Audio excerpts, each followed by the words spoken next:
I'd never been one to believe in the ghost stories my Uncle Ralph told me. They're always long and drawn out, never straight to the point, and, frankly, not very convincing.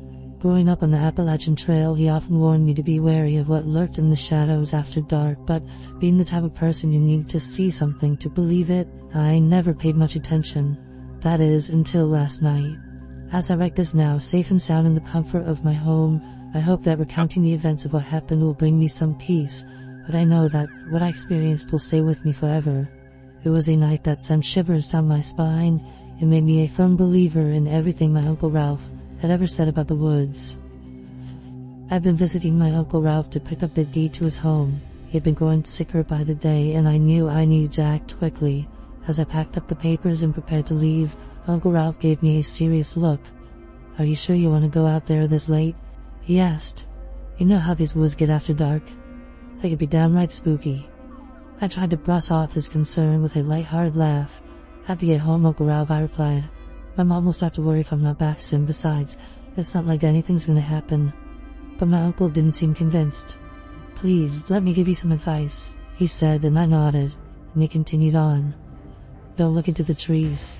If you see anything, don't acknowledge it. If you hear anything, don't turn around. Walk away and don't call out to it. And if you hear footsteps, for the love of God, don't run. You'll only make things worse." I mentally rolled my eyes at his cautionary words. At that time, I did not believe a single thing that came out of his mouth. I should have. "Thanks, Uncle Ralph," I said, trying to sound grateful. "I'll keep that in mind." Uncle Ralph did not seem to catch the hint that I was unwilling to stay for longer than I had to. "Why don't you stay for the night? I could drive you." Uncle Ralph asked me with a hopeful look, but I shook my head no when he continued on. It's just I'm worried. I don't want anything to happen to you." "I'll be fine. Plus, there's still sunlight left, but if you keep talking, there won't be," I said with a light-hearted laugh, hoping to ease the tension that Uncle Ralph had created when he dived into one of the fantasies they like to spin around town. It was common among the old folks who lived on the trail to be mesmerized by the kinds of tales, some saying that they had seen something of their own, or had known someone who had been taken by the creatures that live out there in the woods. "Be safe, my dear. Remember, you aren't alone out there, whether you like it or not," Uncle Ralph said as I descended the steps of his home.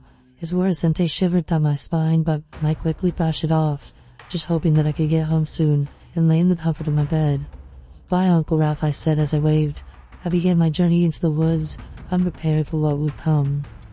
Everything's gonna be fine, I thought to myself. Half a mile into my walk, I started to get an eerie feeling on the back of my neck, the feeling that I was being watched. I brushed it off as some animal looking at me, maybe a deer or a rabbit, so I kept walking. As I was walking, my shoes slowly came loose, and I just noticed it now a mile into my walk back home. So I bent down to tie my shoe, going quicker than I should have, because I wanted to get out of the woods. It was getting darker by the minute, and my mom will start to worry. But because of my lack of hand-eye coordination, I stumbled and had to start again. "Damn it," I explained quietly. My words must have set something off, because as soon as I said that, the whistling began. It could have not been the wind, because it was whistling a tune, one that I can't describe. For a second I thought it was the crows because of their ability to mimic and all, but I still took it upon myself to look around, completely forgetting what Uncle Ralph had said. I instantly regretted my actions, because in the dense trees and brush on the side of the trail was a lanky figure with long limbs, watching me, with eyes that seemed as though they were glowing, and a large toothy smile that looks almost human-like. I quickly finished off my shoes and got up. I brushed whatever I saw off and pinned it on my Uncle Ralph's words, getting into my head and making me hallucinate, so I continued my walk. Though the whistling continued, holding the belief that it was crows. It's been 2 miles now, and only half a mile left until I'm in the comfort of my bed, passed out from exhaustion. I was never one to exercise, but living along the trail made me have to, if I wanted to see my family members. That sensation that was on the back of my neck is still there. It seems to have intensified, but I was only focused on getting home. At that moment, the blood-curdling scream echoed through the woods, piercing the silence of the night. It was not just any scream, but a sound of a woman in excruciating pain and agony. Frozen in terror, I didn't know what to do. Uncle Ralph's words seemed to echo in my head, telling me to ignore it, but the scream sounded too real to ignore. Feeling compelled to investigate, I called out, "Hello." But the screaming and whistling stopped abruptly. A chill ran down my spine and I started walking again, picking up the pace until I was almost jogging. However, Uncle Ralph's warning resurfaced in my mind, and I slowed down to a quick walking pace, hoping not to provoke anything lurking in the woods.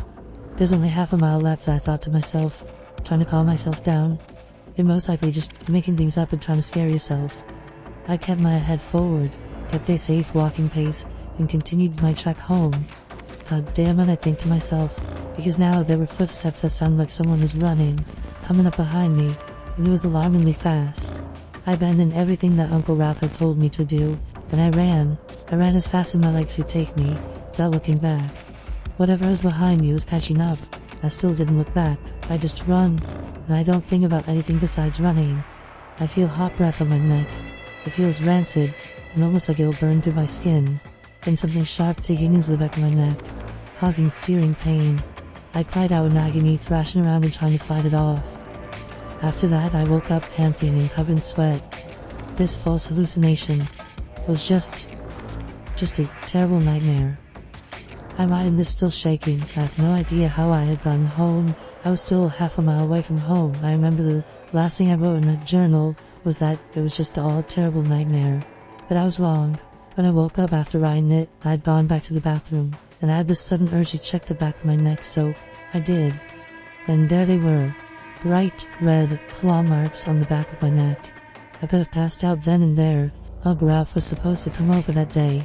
He'd forgotten to give me a document, so I didn't ask him about everything, even it all seemed like it was just a silly dream in my mind playing tricks on me. That could be the only explanation for this, right?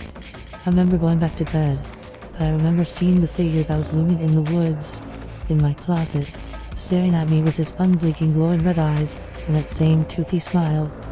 A sense of dread washed over me. It began to move, slow and languidly, and its footsteps thumped against the carpet until it was inches away from my face, and I could feel its hot breath on my face, one that could only be described as death. Its face seemed to have cut in half horizontally, and it let out a blood-curdling scream, a sound so deafening, it felt as though my eardrums were about to burst. The scream seemed to have gone on forever, echoing through the empty halls, and filled the entire room with a sense of terror and dread. Though, just as suddenly as it began, the screaming stopped. The figure disappeared, leaving me alone in the dark, with nothing but the ringing in my ears. That night Uncle Ralph had come over, bringing the documents we needed in case something happened to him. He looked different this time that I saw him, almost paler and skinnier. We were talking for a while just about family and what had occurred, until it was time to go. It was an hour before sunset and I didn't want Uncle Ralph driving through the woods alone. As Uncle Ralph got into his car, he turned to look at me. Then, at that moment, he had the same glowing red eyes and the same toothy grin that the creature that was in my room had. I felt my blood run cold. "Remember, you were never truly alone," the thing that was supposed to be my Uncle Ralph said. It let out the same blood-curdling scream and sped off into the dense woods. I stood there stunned, unsure of what to do, and what had just happened. Was I still dreaming? Out of the corner of my eyes I saw movement. The creature that had taken a hold of my Uncle Ralph was now looming in the shadows looking at me, and it raised its thin, leather-like skinned arm and waved its town-like finger slowly, seeming to attempt to mimic what seemed like a wave.